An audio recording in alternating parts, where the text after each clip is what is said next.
This episode of Eat the Rules is brought to you by You on Fire. You on Fire is the online group coaching program that I run that gives you a step-by-step way of building up your self-worth beyond your appearance.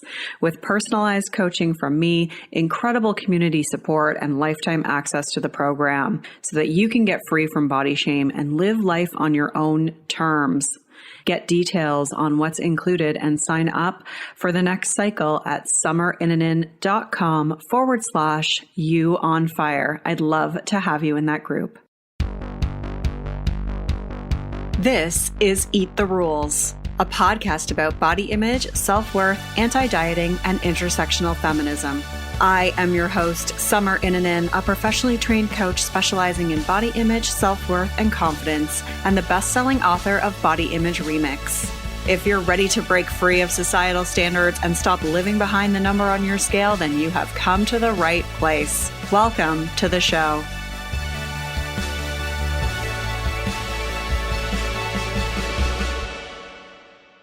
This is episode 248, and I am revisiting an episode from 2019 about how to manage holiday quote-unquote overeating and concerns about your weight. I'm giving you specific ways to manage overeating, guilt around eating certain foods, holiday weight gain, and general feelings of stress. And I'm also talking about why I don't like the word overeating. You can find all the links and resources mentioned at summerinanen.com/248. I want to give a shout out to Blondie with an 80G for leaving this review. I have started listening to these to help me understand why I think and feel the way I do. These have been on point, and I have listened to the first 3 episodes more than 5 times each, just so I can repeat what Summer has said in my head or make a mental note to research the idea a little bit further. Between Summer and my fitness coach, I feel like I can conquer my mental health and feel better. Thank you so much for leaving that review. I appreciate that you listened to the episode so much. That's cool if you enjoy it. Don't become obsessed though, or maybe do. It's all good. No, I really appreciate that. You can leave a review. Please go to Apple Podcasts, search for Eat the Rules, and then click ratings and reviews and click to leave a review. You can also grab the free 10-day body confidence makeover at summerinanen.com/freebies with 10 steps to take right now to feel better in your body. Oh, and you can also subscribe to this podcast via whatever platform you use. I always appreciate that.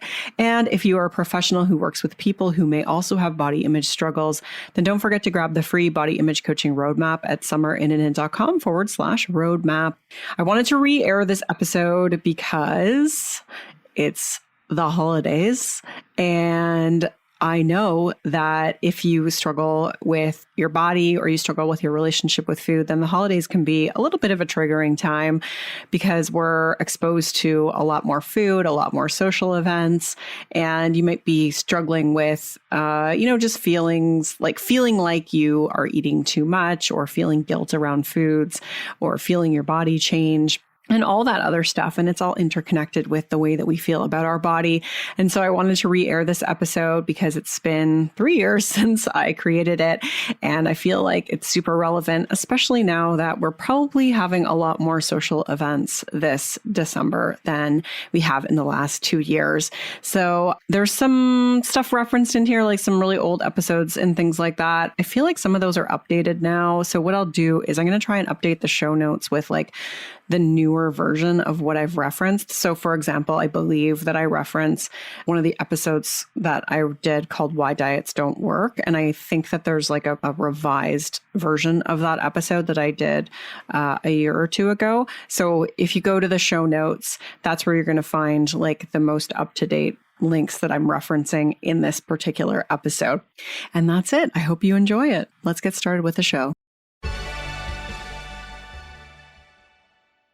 So today's episode is a bit of a follow-up from last week's, and yet it's on a completely different topic. But what I had asked in my Instagram stories a few weeks ago was, what are some of the things that you're most worried about or stressed about over the holidays? And so many of you said overeating and guilt associated with food and holiday weight gain. And so I created this episode as a separate sort of follow-up, although different topics, to the one that I did last week on setting boundaries and dealing with fat-phobic family members and things like that. So I'm going to cover in this episode the diet cycle and how overeating fits into that, why I really hate the word overeating. So every time you hear me say it, imagine it in quotation marks. And I prefer to just refer to it as, eating to a point of physical discomfort, or I love how Caroline Dooner calls it a feast, or eating in response to restriction. There's a lot of other ways that we can refer to it that's not using the language of diet culture. And I'll talk a little bit about that more. But yeah, I'll review the diet cycle, how overeating fits in there, talk about what to do to, again, I'm putting this in quotations, avoid overeating, because I don't really want you to avoid it, but why you might be eating to physical discomfort, some reasons there, some things that you can do to eat more normally and what it even means to eat more normally. Again, we're not demonizing eating past fullness. It's a totally normal thing that people do. What to do if you feel guilty about it. And then a few other little follow-up questions to that people asked me, such as, what if I eat without savoring the food? Or what if I feel like I have to earn or burn off the extra food? And then we're going to talk a little bit about how to manage weight gain around the holidays and just overall how to deal with the social events and the eating and the drinking is associated with those. So let's get started and get into this. If you're newer to this work, I highly recommend listening to episode 83, Why Diets Don't Work. That's a really comprehensive guide on the diet mentality, the diet cycle, why dieting doesn't work. And it might be a good refresher for you this time of year.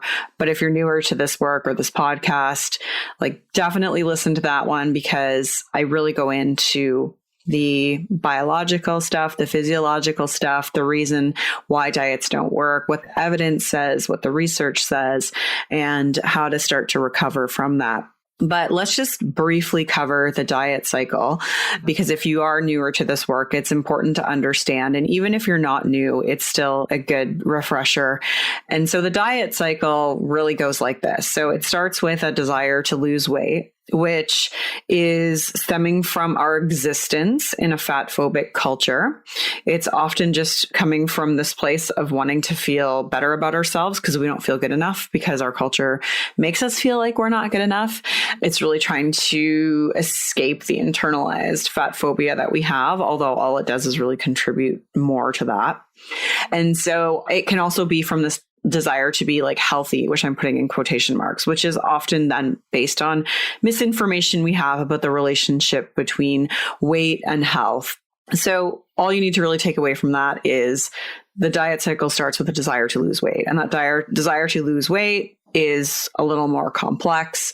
But in order to really heal the diet cycle, we have to not necessarily get rid of that desire to lose weight, but really get into the nitty-gritty and help you to just feel really neutral in your body in order to not have that desire anymore. And so as soon as we have that desire to lose weight, that diet mentality is triggered in that what we eat and how we move is now intertwined with our weight, and our decisions around those things are intertwined with our weight. And generally, when people go on diets, there's some form of restriction there, usually physically, always mentally. And perhaps your diet really works short term. Often it does the first few times, and then we start to kind of build up a resistance to it. But we always sort of remember that first time, kind of like what they say about heroin, right? People who are addicts there are always kind of trying to chase that first high. And I think that's what it's like. We're always trying to chase that first result that we got from the first time that we dieted. But it doesn't work. We're not physiologically set up to really respond to restriction in that way, at least the vast majority of people. There's a very small percentage of people that can and do, but most of us can't. So what happens when we restrict both physically and mentally? And I'll talk a little bit more about mental restriction as it relates to overeating in this podcast, but our body starts to fight back. So we begin to fixate on food. We have cravings.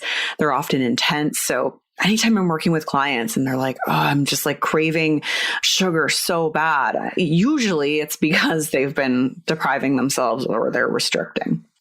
And so when we begin to have that kind of fixation on food, eventually our willpower wears thin because our body is smarter than us and our body fights back. And so our body tries to restore our energy balance.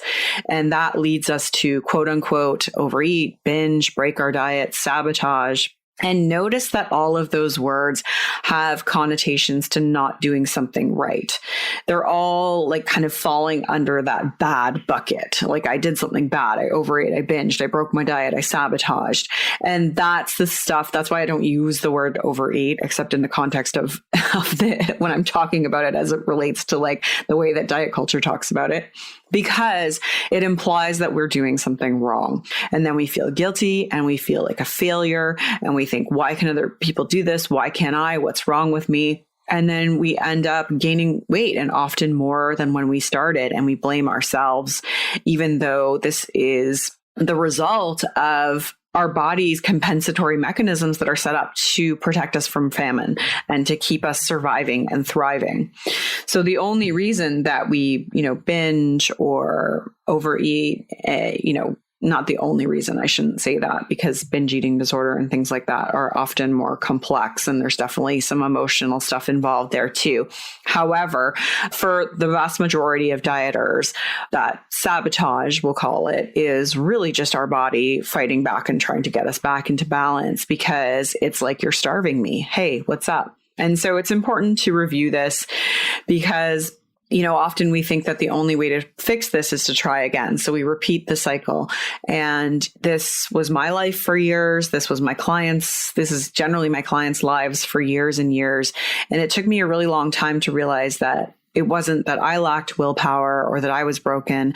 It was just that all of these things I had learned were untrue and the system was broken. The system is broken. And so, you can keep this in mind, like really keep this in mind around this time of year, because with all the diet messages that are coming out, it can be really tempting, and it can kind of bring you back to that place of like, oh, well, maybe if I just try one more time, or like if I do this one thing differently, then this time it's going to work. And let me tell you, that is not true. It is not going to work.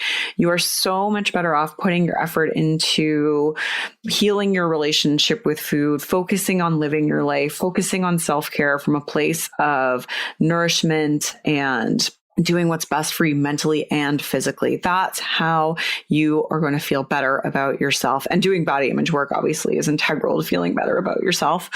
But just keep this in mind. That diet cycle is set up for people to fail. Otherwise, it wouldn't be such a huge industry. We're not just all willpower failures. Like, it's just that it's set up to keep us constantly going back. It plays on the dopamine in our brain. It gives us that sense of hope. And then it just smashes our self-worth. And we think the only way to get that back is to repeat the cycle. And that is not true. So hopefully you know this already. And if not, then this is why you are here. And I'm so glad that you've joined me. Welcome to the dark side. So we want to get to a place where we eat normally. And I'll just briefly talk about this because this can sometimes blow people's minds. But, where food is no longer connected to weight, where we eat the things we want to eat, that our body wants, and it's not dictated by whether something's going to make us gain or lose weight, where eating is just effortless and easy, where we don't really think about it anymore. It's just not that interesting. Maybe we eat pancakes for breakfast and we just move on with our lives. There's no judgment or guilt associated with it. There's no oh, I should be eating this, I shouldn't be eating that. You just eat what you feel like eating, and you're trusting and honoring your body's signals. You're mostly eating to hunger and fullness, but also not sometimes, because you're human and we don't want to turn it into a hunger and fullness diet. But you're really honoring your desires and preferences. And it means that sometimes you do eat to physical discomfort, and sometimes you do soothe your emotions with food, and that's okay. And the good news is that we're all born as normal eaters, but we lose that ability to be intuitive with our food when we become exposed to diet culture and exposed to all those rules and moral associations with food. But it is possible to get that back by really committing to leaving dieting behind. And when you do that, your body's going to find the weight that it's meant to be at. And that might be up, it might be down, it might be the same. But ultimately, anytime your food or fitness choices are tied to a desire to lose weight, you are essentially dieting. And so, when people ask me about overeating or, of the guilt around eating like quote unquote bad food, like that's all diet culture language. And that just tells me that like, there's still some diet mentality there. And so don't beat yourself up if you have that. Like, I think what I really want to make clear with all of this is that it's a process. It takes time.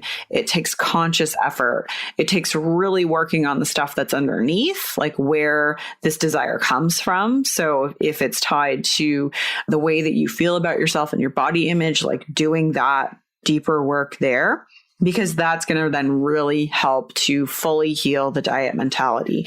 So this isn't to say like, I just want you to switch that off, start eating like a normal person. It's not like that. It's a long process. You're undoing decades of conditioning, and it can take some time.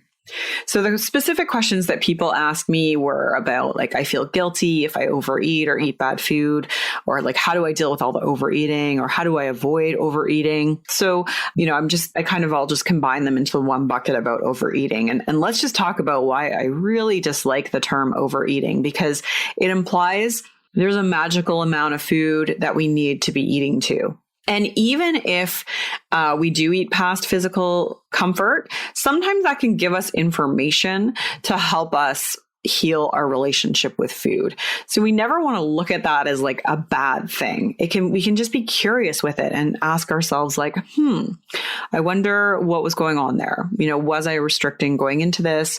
Was I looking at the food thinking like I shouldn't eat that? And then we just, kind of work on some stuff around that. So it's not a big deal. And when I say I hate the term overeating, like I don't say this to diminish or dismiss someone if they're binging or if you do eat to discomfort. It's more about the language and how it's loaded with shame and moralization. And I encourage people to use different language. So instead of saying I overate, just say I ate to physical discomfort. Because sometimes we think we're overeating, but really it's just based on like this imaginary quota of food that we think we should be eating to. And so only if you are really eating to like physical discomfort would I encourage you to then say, I ate to physical discomfort. And sometimes it's reactionary eating. Like sometimes a binge would be something like a reaction to restriction. And so you can refer to it as such, instead of using words that are really loaded with shame. There's nothing wrong with occasionally eating past physical fullness. And when you can break free of the diet mentality, you can do that and move on with your life. So you have occasions like Thanksgiving or birthday parties where you enjoy a lot of food, and there's nothing wrong with that. And you can do that and just move on, and it's not a big deal. So the goal of eating intuitively or not dieting isn't to always just honor hunger and wholeness and get fullness to a certain amount. It's to be able to have flexibility in your life and know that you're not a static being, and that your needs change, your desires change, and that if you eat more one day, it's not a big deal. And just putting trust in your body, that your body is able to figure out the proper energy balance for you. So let's just talk about why we might have a reactionary response to restriction, or in other words, why mental and physical restriction may result in you eating past a certain comfort level. So first, when I talk about restriction, there's physical restriction and then mental restriction. So physical is depriving yourself of certain calories or macronutrients. So for example, if you've dieted in the days leading up to a particular event where there's going to be a lot of food, that is totally going to cause you to eat past physical comfort, because your body is just naturally responding to restriction. So I know back in my dieting days, I always would like try to eat quote unquote good in the days leading up, or do excessive exercise. And then I would beat myself up for like eating tons of food the day of. And it's like, well, no wonder, your body is just responding. And so if that's the case, like you got to give yourself a pass. Your body is just trying to keep you alive and responding to the famine signals that you gave it. And so you want to, in order to really like overcome overeating, quote unquote, we have to make sure that we are like eating like a grown-ass adult every day. Like eat the things you want to eat when you want to eat them, and don't go through periods of like restricting or like denying yourself certain macronutrients. Like, oh, I'm just going to eat lower carb, or like, oh, I'm just going to eat a lighter lunch because I know dinner is going to be heavy. You know, with all that stuff, you're potentially setting yourself up to be really hungry and therefore eat past fullness when you have that meal. So when we're overly hungry, our animal brain goes into high alert and we just need to eat. And often that can feel like we're out of control and it looks like a binge or what we would consider like quote unquote overeating, but it's just your body responding to a famine signal and it's trying to protect you. So the best thing that you can do is to eat like you normally would, nourish yourself, eat to fullness, then eat your holiday meal like it's any other meal and just move on.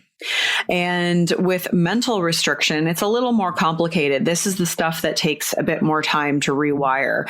You know, mental restriction is when we are looking at foods through the lens of good or bad, or we're looking at food behaviors through the lens of good or bad. Anytime we're sitting there and thinking, oh, I should be eating this, shouldn't be eating this, or I should be eating this, all of that is mental restriction.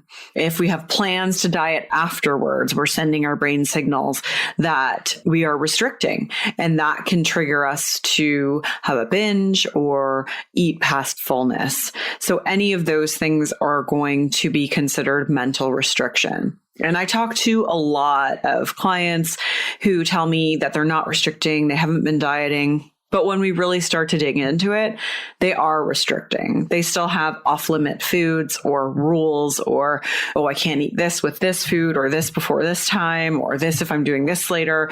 And those are all rules. They're not giving themselves full permission to eat what they want. It's only eating what they want in the confines of what feels safe or familiar.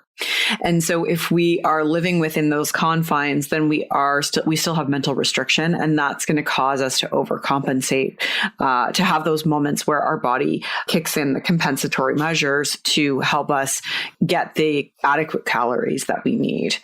And so mental restriction is really governed by a fear of gaining weight or becoming unhealthy. So that's why, again, like it goes back to that diet cycle. It's so important to like overcome that fear of weight changing, really undo beliefs about what it means to have a larger body, what it means to be unhealthy, and all of those things, blowing up that bullshit all around that in order to overcome that mental restriction. So if you still have guilt or judgment around food, or if there's any rules at play, then that could be contributing to why you feel like you are quote unquote overeating. And I would just say with that, like you really have to go gentle on yourself there.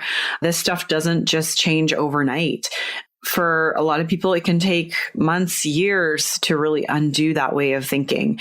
And so you have to just be conscious of like, whether your diet mentality is coming with you to the table, and try to resist those thoughts. And I really encourage people to really listen for the shoulds. The shoulds are the diet mentality in your brain telling you what you need to do. And instead, ask yourself, what do I feel like eating? What do I want right now? And don't worry so much about like hunger and fullness, because I think that can get really complicated as well. People start like thinking like, oh, was I hungry enough? Was I too full? Like just try to eat like a grown-ass adult, like, which I know, is more nuanced than the way it sounds, but you can just eat the things you want, then trust that over time, your body's going to figure this out for you. And one of the things that I love to give people as it relates to overcoming mental restriction is just repeating to yourself, like, food is just food. I can have it anytime I want. I can have this anytime I want. It's just reinforcing that permission. Because in order to heal, you have to give yourself that permission to give your brain the memo that food is coming consistently. Because once your body knows that it's going to have food consistently, then you're not going to have those reactions so much anymore. Dieting conditions us to think that those famines are going to happen. So it takes a while to build up that trust.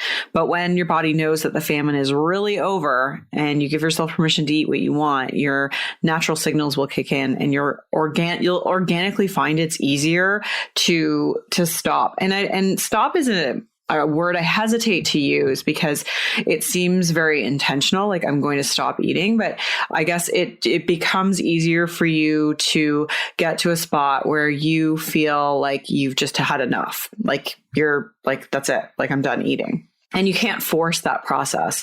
A lot of people I work with are type A, very achievement focused, and they want to rush that process, but you really have to surrender and have patience.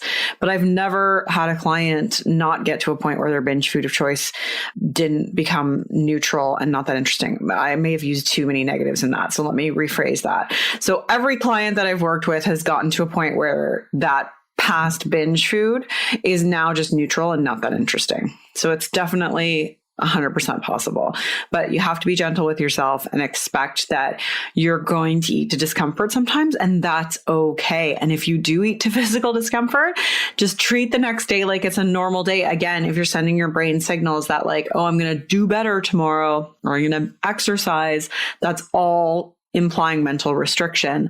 And so you want to just move on, eat the things you want to eat the next day, eat what you feel like, and that's it. And so if you're newer to this work and it's your first holiday meal, then go easy on yourself. And even if you're not newer, go easy on yourself. You're still healing, and it's natural to have moments where you feel that diet mentality pop up. If you're feeling guilt, like you did not do anything bad, the only reason why we think it's bad is because we have the diet mentality telling us that it's bad. But you didn't do anything bad. Please do not repent. There's nothing to repent here. All you can do is move on, respond compassionately to yourself.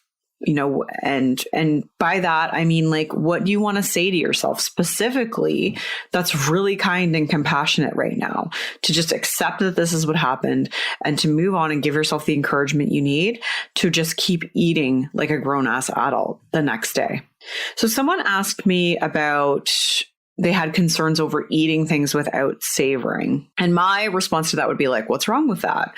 I think, again, like this idea that we have to savor our food can become a bit of a moralization. So I'm not saying that it's not like more enjoyable to savor food. I think that there is some value to savoring our food. But this is where things like some of the practices in mindful eating, I sort of cringe my face at a bit because it becomes a bit of a rule. And I don't think it always fits in with our life. Like I know for me now, I have a toddler. I'm not really sitting there savoring my food. I'm shoveling it in as fast as possible. It's because he's going to be starting to throw stuff on the floor when he's done, which is at a very rapid pace. And then I have to take him out and that's it. So I'm not really savoring my food much these days. The odd time I'll try to when I'm eating alone, but that's so rare that it just doesn't happen that much. So you can eat without savoring. You're going to be okay. So just don't look at it as a bad thing. If you want to, you can try to just take a deep breath, try to just pay attention to at least one bite. But if you don't, that's okay. Like just eat and then move on with your life. And maybe some people won't agree with me with that. Maybe some people really do see value in like sitting there and savoring food. But I just, especially with my life right now, I just know that this does not fit into everyone's lives. And that is okay. I used to always eat watching TV before I had a child. And I would say that I like semi-savored, but it was just like I was just eating. And I think that's the great thing about not dieting is that food is just not that interesting anymore. So it's really quite rare that I eat something that I'm like, oh, wow, this is so good. Like, it just doesn't happen because I've given myself full permission. It's just not that interesting. And that's okay. And if you really enjoy food like that all the time, that's totally fine too. Although sometimes we do that when we've been restricting. I know when in my dieting days, I used to just like have like orgasmic food experiences all the time because I was depriving myself so much. So anytime I actually did give myself permission to eat something I wanted, it was like the most glorious thing in the world. Whereas now, because I do that all the time, I'm like, well, pizza, yeah, fine, sure. But it's just like not that interesting. Like sometimes I want it and a lot of times I don't, and that's okay. Someone else asked about just having that feeling like you have to earn your food or burn it off. So this is really, again, diet mentality. You want to be aware of that, give yourself permission, but know that you can't outsmart your body. So your body is a really great way of balancing your needs, input and output. So if you go to try to like exercise excessively before, like all you're going to do is just eat more food because your body is going to be more hungry and starving and have that kind of restriction signal. So you're not really doing yourselves any favors. Like if you had ate like a normal person, did movement like you normally do, and then go in and eat, like if you've truly kind of healed the diet mentality, your body is going to just eat what you want to eat. And even if you do eat extra, again, your body has a really great way of balancing your needs. And it's not necessarily on like a daily basis, but it's over a longer term that like we go through these phases where we maybe move less and eat more. And then sometimes where we move more, and sometimes where we just kind of organically eat less. And because we're not static beings, we are really dynamic, and our needs change on a daily basis. And so the best thing you can do is just focus on like, what do I need right now? What's going to feel good for me, and treat any holiday like it's just another day of the week, and it's not a big deal. Okay, let's touch on weight gain around the holidays. This is so normal. Like you probably aren't doing the self-care like you normally do, which I'm going to talk about as being an important piece of just getting through the holidays. But it's normal for your body to change. For some people, it's at different times of the year, but a lot of people do. Like their body naturally holds more fat in the winter, and there's nothing wrong with this. We're often more sedentary, and that's fine. If we just trust like our body is really smart and is going to keep us in a place that's healthiest for us, so long as we are focusing on our self-care from the perspective of actually caring for ourselves and not punishing ourselves, then our body is going to do the best that it can for us. And a lot of this, like some stuff is just not in our control. So, a lot of times like our weight is not in our control, or our health. And again, like go back to episode 83 where I talk about why diets don't work, because I go into the nuances of those things. But know that your body is just doing the best it can for you. Whatever you do, do not think about dieting. Do not think about dieting. Because if you think about dieting, if you think like, oh, in January, I'm just going to do like a sugar detox or whatever, that's just going to cause you to have that mental restriction, and that's going to cause you to like eat all the foods more than you probably need, because you've kind of got this like the famine looming. So do not think about dieting. And when it comes to actually dealing with the stress around weight gain, that's like a lot to do with doing some body acceptance work. If you haven't done so, definitely do the 10-day body confidence makeover that's on my site. Also check out episode 96, which is called How to Work Through Body Shame. There's a lot of good stuff in that episode to help you work through those moments of body shame. And then if you need additional support, I've got some programs that can help you there. So definitely just head to my website, check out You on Fire, or there's also the Body Image Remix program if you're newer to doing body image work. Okay, the last thing I want to touch on is just talking about self-care. So I wrote a blog post a couple of years ago that is my way of looking at self-care. And it's really just looking at things in your life that are recharging you versus draining you, and making sure that you are creating a bit more balance towards including things that are recharging you and saying no to things that are draining you. And we want to look at this from a physical perspective, an emotional perspective, and a mental perspective. And so keep that in mind through the holidays. It's a really simple question to ask yourself, like, is this recharging me or is this draining me? What can I do to add more things that are going to recharge me? What can I do to eliminate some of these things that are draining me? And making sure you have that balance. And that might mean saying no to some social events. It might mean like cutting out of a social event early so that you can get more sleep. It might mean foregoing Christmas cards this year because you just don't have time. Or it might mean asking for some additional help with some of the things on your to-do list. So I encourage you to just check in with yourself every day. Like just check in. How am I feeling physically? How am I feeling emotionally? How am I feeling mentally? What's draining me today? What's going to recharge me? And make more time for the things that are going to recharge you. And that's really going to help like with some of the stress around food, some of the stress around weight, just taking care of ourselves and doing the best we can with that, given our resources and our situation.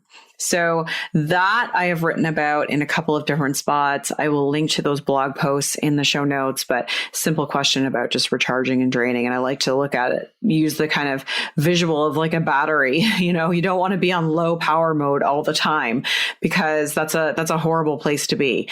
You're about to just burn out anytime when you're in low power mode. So you want to be making sure that you're plugging yourself in to recharge.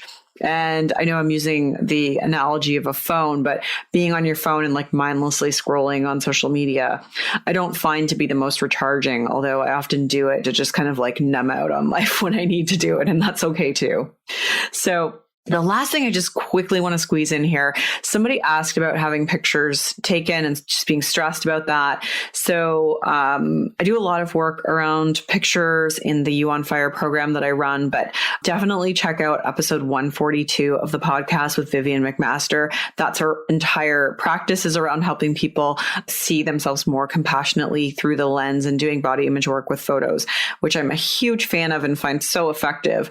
But the more pictures that you take, the more pictures that you're in, the more pictures that you see yourself in, and the more that you can use that as a tool to help yourself heal by speaking to yourself compassionately, then the better that you're going to feel when you have those pictures taken. So I could, do a whole other episode on that completely, but I will refer you to Vivian's for now, and just know that if you need more support around that is something that I do in my work with clients. Okay, so definitely check out the show notes for this episode. They're going to be at summerinanen.com/155, because there's a lot of links to other episodes and helpful blog posts that I've written in the past that you can refer to. But really just enjoy this time of year if you can, although for some people it's shitty. And so just try to endure it and get through it. I know for me, this year is going to be pretty hard. My dad passed away 2 months ago. I'm not really looking forward to it, but because I have a child, I'm really trying to focus on creating some new traditions with him and taking him to like different events. So going to see Santa, going to see the lights, and really trying to see the holidays through his perspective and the wonder and excitement that he has. Although he has no idea what's going on, he just thinks it's really cool that there's like these colored lights all around.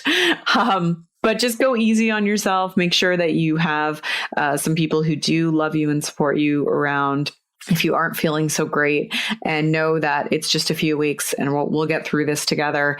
And I've got some other good episodes that are going to be dropping over the month of December. So stay tuned for that, and listen to last week's episode if you haven't already, episode 154 on setting boundaries, because I talk about creating an emotional support kit there, which I think can be super helpful, especially when we talk about this food stuff too. Okay, thank you so much for listening to this one. Thanks for sending these questions in through my Instagram stories, and I will talk to you soon. Rock on.